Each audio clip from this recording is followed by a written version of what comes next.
দেওবাৰ বুলি বেলেগে আৰাম কৰে আৰু মই মোৰ সৰু ঘৰখন ঠিক ঠাক কৰোঁতেই দিনটো গুচি যায়। তাতে এলেহুৱা মানুহ।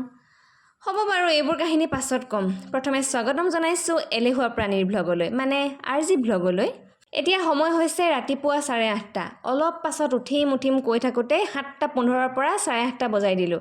উঠিয়েই লাগি গৈছোঁ চাফাই কামত। দেখিছেই নহয়, কাপোৰবোৰ সদায় জাপিব লাগে।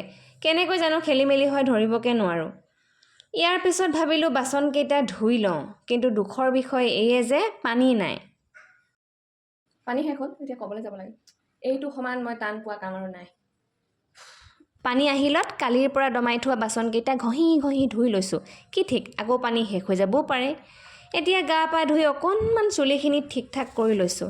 জানেই নহয় দীঘল চুলি শুকাবলৈ কিমান দিগদাৰ।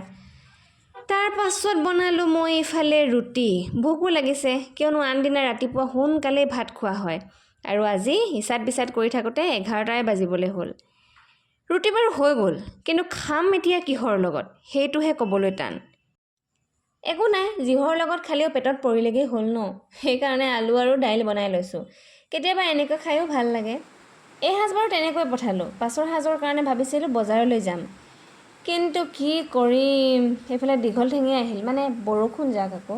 তাতে মই এলেহুৱা। এতিয়া কি ভাবিছে, যামনে বজাৰলৈ?